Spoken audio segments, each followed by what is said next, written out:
자, 성냥개비로 하는 수학, 성냥개비 놀이 활동 수학에 대해서 한번 알아보겠습니다.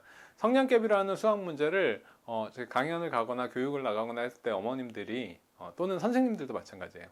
너무 어려운 부분들이 있어서 넘어갔으면 좋겠다라고 하시는 분들이 있으세요. 저도 그거 공감하고요. 넘어갈 수 있다고 생각합니다. 오늘 살펴볼 내용은 수학 문제로서 보면 너무 어렵고 이게 교육 과정에도 없고 수능에 이게 나올 일도 없어요. 그러면 뭐 초등에서 영재교육원 정도, 중등까지의 영재교육원 정도, 그 다음에 아이의 사고력, 그 다음에 생각에 대한 유연성 이런 것들을 키워줄 수 있는 과정이라고 볼 수 있는 거죠. 그렇게 보면 학습지에서 많은 문제를 풀어야 된다, 뭐 원활하게 해야 된다 이런 부분보다는 활동으로 한번 접근해 보자 이런 거죠. 그러면 재미있게, 너무 어렵지 않은 문제를 재미있게 접근하고 아이가 직접 만들어 보고 문제를, 이런 과정들은 할 수 있다는 거예요. 그리고 또 하나는 예상에서 다 찾아보는 시행착오를 통해서 다 그런 문제로만 바라보니까 이게 너무 불필요한 내용으로 보일 수 있는데, 생각의 어떤 작은 부분들, 이런 건 참 알게 되면 좋다, 이런 것들이 있는지 이런 것들을 한번 짚어볼 예정입니다. 보시면 가장 많이 나오는 문제죠. 옮겨서 식을 완성하는 문제예요. 옮겨서.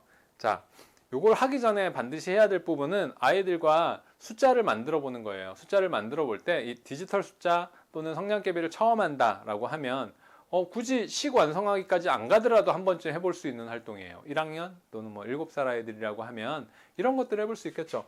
성냥개비나 막대 또는 가배 집에 많이 있으시죠. 가배 같은 걸 사용해서 1 만들어 봐, 이렇게 할 수도 있고, 디지털 숫자는 이렇게 되기도 하는 거예요. 근데 이렇게 해야 돼라고 가르칠 필요는 없는 거예요. 이 단계에서는 2 만들어 볼까 하면 아이가 이렇게 할 수도 있고, 우리 정해져 있는 것처럼 이렇게 할 수도 있고, 대부분은 이렇게 많이 할 거예요. 아마 이거를 보지 않았다면. 이렇게 해서 뭐 3도 이렇게 할 수도 있고 해서 표현해보자, 숫자를 한번 표현해보자, 이런 것도 하나의 뭐 수학적인 사고력 기르기예요. 그래서 이런 활동부터 시작할 수가 있겠고요.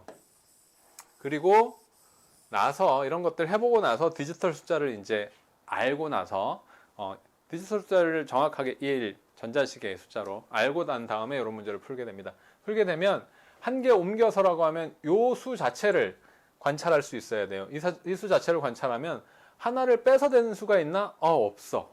그러면 얘는 더해서 이렇게 되면 9, 또는 이쪽에 더해지면 6, 뭐 이런 게 될 수 있겠다. 그럼 얘는 더해져서 될 수 있는 게 8, 또는 8밖에 없네요. 그럼 빼서는 여기를 빼면 5, 뭐 이렇게 될 수 있겠다. 그 다음에 얘는 빼면 3, 더하면 8, 빼면 5도 되네요. 5도 되고, 이렇게 할 수 있겠다. 이런 것들을 한 다음에 빼거나 옮기거나 했을 때 뭐 여기에서 뺐다, 얘는 무조건 더해지는 거네요. 그럼 얘가 더해지려면 이쪽에서 옮기거나 이쪽에서 옮기거나 하면 6은 그대로 있고 이렇게 옮겨서 될 수 있는 게 있느냐? 그러면 9가 되고 6 빼면 3이죠. 여기 마침 3이 있어요. 이런 식으로 얘네들을 예상할 수 있는 예상할 수 있는 것들을 알아야 거의 다 파악하고 있어요. 이거를 어떻게 숫자를 만드는지도 모르는 상태에서 무조건 옮기고 예상의 범위가 예상되지 않으면, 생각하는 범위가 예상되지 않으면 너무 힘든 거죠. 그래서 아까와 같은 걸 해보고 이런 것들을 해본 다음에 어떤 수에다 6을 빼면 가능할까? 9 빼기 6, 6 빼기 6 이런 식으로 해보고 6이 아닌가 봐. 그러면 얘를 수를 더해서 이렇게 바뀌었을 때 얘는 빼서 5가 된다 그러면 9 빼기 5, 6 빼기 5 이런 식으로 한번 해볼 수 있다는 거죠. 근데 지금은 아까처럼 6을 그대로 두고 얘를 9로 했을 때 여기 있는 거 하나를 빼면 9 빼기 6은 3 이런 식으로 할 수 있네요. 자, 아래에는 조금 다른데 변형하는 거 아까처럼 찾아보는 거예요. 더해서 빼서 하다 보면 얘는 얘 자체를 옮겨서 2에서 3이 된다, 이런 게 이제 보이고, 그러면 7과 21의 관계는 7, 3, 21 이게 보이는 거죠. 곱셈을 배운 아이들이라면. 그래서 얘는 오히려 좀 쉽답니다. 형태가 좀 다르지만 자체의 성냥개비를 옮겨서 할 수도 있다. 형태는 좀 다르죠. 근데 난이도로 보면 요 관계가 눈에 쉽게 들어와서 쉬울 수 있는 문제이기도 하고요. 이런 문제도 있고, 도형 쪽으로 가면 이게 2학년 심화 문제로 유명한 문제집들에 많이들 나와 있어요. 2학년에서. 그리고 개념만 알면 되기 때문에 1학년에서도 충분히 해볼 수 있는 문제고요. 그래서 이 문제를 푸는데 저는 이 문제가 기억이 나는 게 10여 년 전에 초등수학을 처음 접했을 때 이 문제가 아무리 해봐도 잘 안 돼서 문제 자체가 이상한 거 아니야? 이렇게 했던 문제로 머릿속에 분명히 남아있는데, 분석을 해보면, 그냥 시행착오로 해보면 안 되지만 분석을 해보면 생각보다 쉽게 접근하고 뭔가 알 수 있는 게 있는 문제예요. 자, 봅시다. 성냥개비 2개로 옮겨서 사각형이 4개 되게 만들자. 지금은 크기가 같은 사각형이 5개예요. 자, 여기에 사이에 크기가 같은 이런 조건이 있다고 했을 때 크기가 같은 사각형을 한번 만들어 보자 하면, 옮겨서 이렇게 저렇게 해본다는 거죠. 참 어렵네. 그러면 기본 분석에 들어가요. 어떤 분석? 자, 성냥개비가 몇 개지? 하나, 둘, 셋, 넷, 다섯, 여섯, 일곱, 여덟, 아홉, 열, 열하나, 열둘, 열세, 열네, 열다섯, 16개다.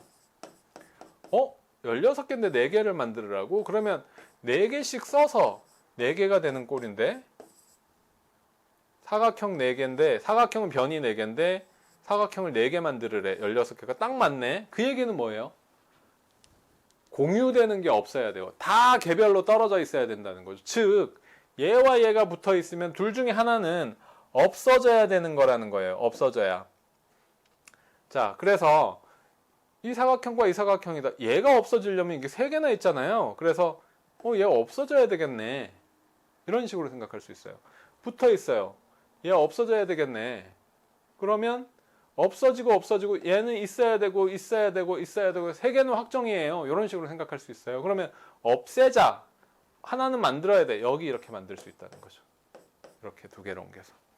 이런 문제도 충분히 사고하면서 생각하면서 접근할 수 있는, 성냥개비가 시행착오만 거치니까 어려운 거예요.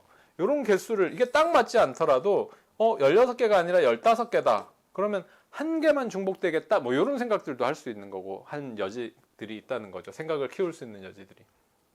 요거는 좀 재밌는 문제라서 이런 문제를 관찰해서 한번 해보고 그런 문제를 만들어 볼 수도 있고. 자, 조금 전에 수를 다뤄보고 이제 도형을 다뤄봤는데, 지금 뭐냐 하면 수를 도형과 같이 할 수 있는 부분이 있어요.